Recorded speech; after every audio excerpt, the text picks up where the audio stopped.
tā atklāsme, kas tagad ir nākusi, un arī politiski beidzot tas noslēpums ir izpausts, lai gan ir pilnīgi skaidrs, ka tie sākotnējie skiču projekti ir ārkārtīgi neprecīzi. Tas nav tikai stāsts par to, ka mums ir bijusi inflācija un tādā veidā ir pieaudzis tas kopējais investīciju vajadzības, bet tas, ka tās sākotnējās skices, viņas izrādījušās ļoti neprecīzas. Un faktiski jau 2016. gadā, kad izstrādāja šo pirmo aplēsi, tai summai vajadzēja būt divreiz lielākai. Acīm redzama patiesība tas, ka projekts ir ilgstoši slikti pārvaldīts un politiski netika menedžēts pietiekami labi. Un šobrīd vēl viena acīm redzama patiesība ir, ja kurš jums saka, kāds kaut ko nezināja, tie gan ir meli. Visi visu zināja. Ieviešanas līmenī, politiskā līmenī. Ja mēs runājam, teiksim, par to, kā iet uz priekšu.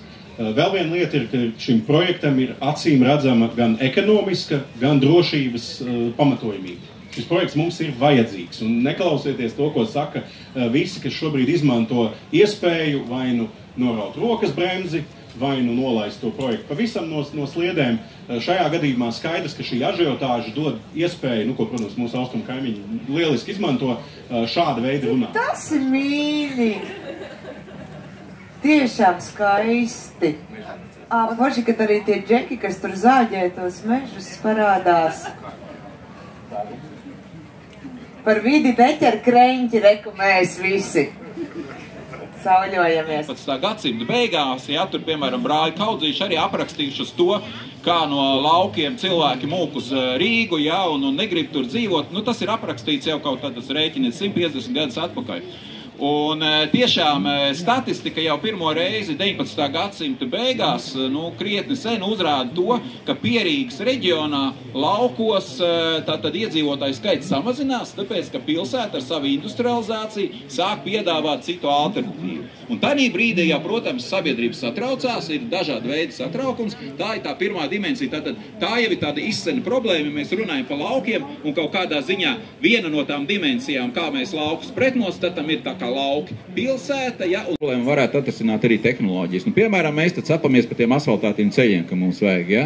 Bet, pasapņosim, iespējams, ka mēs, tagad kā tie droni attīstās, jā, pateicoties tām traģiskajām karām, visam pāriem, varbūt, ka mēs pārvietosimies, mums nevajag to asfaltu, ka mēs aizlidojam tur, kur mums vajag to dronu. Gadiem, tad, kad parādījās automašīnas, tad bija gana daudz cilvēku, kas teica tā, tas ir tikai uz brīdi, mēs atgriezīsimies pie zirgiem un viss mums būs kārtībā, jā, un beidziet, tas ir pāriešu process, jā, un līdz ar to kaut kā laika mainās, un es tiešām ceru, ka mēs arī ar tehnoloģijām spēsim atrast tos risinājumus, kā mēs te laukos to varam darīt. Mēs katrs pats esam savs dzīves prezidenti, aiziet pie spogu un apskaties, tu esi tas prezidents, tas ir jāsaka katru dienu, lai tas iesēžās iekšā sirsniņā, un tu to saproti.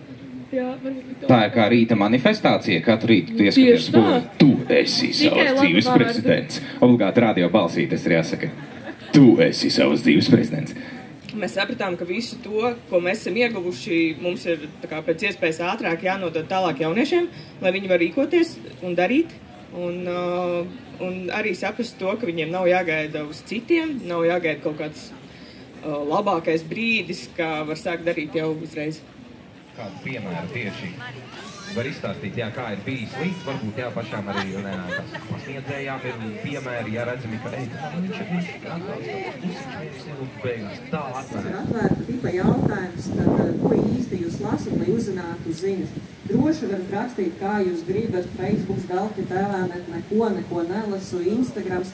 Kaut kā diskusijas beigās vai otrajā daļā mēs attēlosim mākoni, paskatīsimies, ko atbild lampas auditorija un vai tās atbildes kaut kādā mērā krustojas ar to,